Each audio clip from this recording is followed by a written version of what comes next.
Hola gente. Bueno, quería hacer este vídeo un poco por continuación de lo de ayer, ya que ayer a raíz de cómo publiqué cosas, pues mucha gente me preguntó.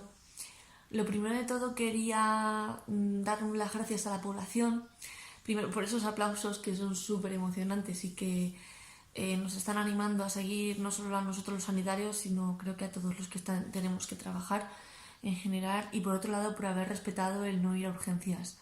Ayer se respetó bastante.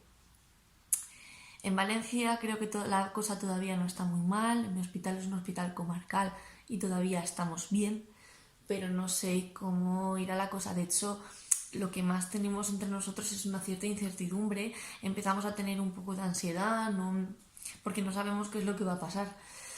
De hecho, bueno, yo hablando con gente de Madrid es donde los datos nos llegan más desalentadores. Por lo visto aquello ya es un caos, están empezando a faltar los respiradores. Como bien sabéis, los respiradores son para la gente más grave y es lo que nos estamos viendo un poco, que no sabemos si va a dar de sí la cosa. No solo está pasando en Madrid, ahora mismo es el foco más grande, pero está pasando en toda España y probablemente pase. Y como estamos, pues es lo que demandé ayer y me gustaría volver a recordar, porque ayer lo volví a vivir un poco más, incluso en persona más, es la falta de las mascarillas. No solo está pasando en Valencia, está pasando en todos los hospitales de España. Estamos sin mascarillas de protección. Y el problema de las mascarillas de protección, en diferencia a lo que es el resto de la población, es que nosotros tenemos que extraer la muestra directamente del paciente. Y cuando extraes la muestra del paciente, el paciente tose y tú estás encima. Entonces vas con la mascarilla puesta y cuando te tosen, pues ya se queda ahí. Y te dicen que esa mascarilla es la única que puedes tener. Es decir, tienes que coger una mascarilla de esas, guardártela, porque para el siguiente paciente te la tienes que volver a poner. Quítatela con cuidado, no toques nada y déjala, no sé cómo quieras dejarla. Porque a mí la verdad es que me parece algo bastante infeccioso y que creo que debería de ser de un solo uso. Y el tema de las mascarillas no solo es de mi hospital, está ocurriendo en todo el mundo, en toda España, está ocurriendo en toda España, Madrid, Cuenca, por lo tanto, eh, yo a los políticos les agradezco mucho que nos estén apoyando, pero a lo mejor no necesitamos tantos apoyos o tantos ánimos, sino lo que necesitamos son equipos de protección. Y para qué hablar ya de los EPIs. Los EPIs son los trajes por completo que nos tenemos que poner para ver a los pacientes. No vamos a hablar ya de lo normal, porque ya de normal pues ves a los pacientes con una mierda de bata que se rompe y con una mascarilla quirúrgica y ya está. Pero bueno, en teoría no son sospechosos. Ya cuando sospechas que esos son sospechosos, entonces te pones lo otro. Pero a lo mejor ya los has visto antes con lo otro. Pero bueno. Afortunadamente en mi hospital tenemos varios trajes de esos, pero por ejemplo sé de la situación de algunos centros de salud donde solamente tienen un traje, uno. Entonces hay una persona que se viste con ese traje y está todo el día ya con ese traje, viendo a todos los pacientes sospechosos con ese único traje, porque no tenemos porque no tenemos más material. O sea, yo creo que no es protección, no es la protección adecuada. Y bueno, pues que sepáis ya que ya no se recogen casi pruebas, que solamente se recogen a los pacientes más graves. De hecho, ayer consulté con Salud Pública un caso de esos y no, me dijeron que nada, que no tienen criterios, se van a casa.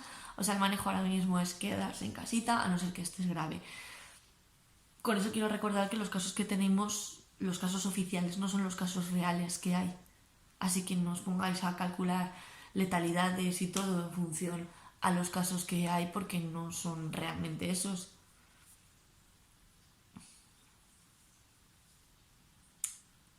De hecho, hay un estudio por ahí circulando bastante interesante que nos habla del crecimiento exponencial de la enfermedad en comparación entre los países occidentales, donde no se han aplicado las medidas de contención adecuadas desde un principio, y los países orientales, digamos como China o Japón o Tailandia, otros sitios donde sí que estaban más precavidos y el crecimiento no ha sido tan exponencial. Es bastante interesante, no quiero meterme en ese tema porque es bastante más complejo de entender, pero para que os hagáis una idea, pues que a lo mejor por O sea, si aquí nos dicen que tenemos ahora mismo unos 8.500 casos, no lo sé ahora mismo, probablemente no sean esos, no sean muchísimos más.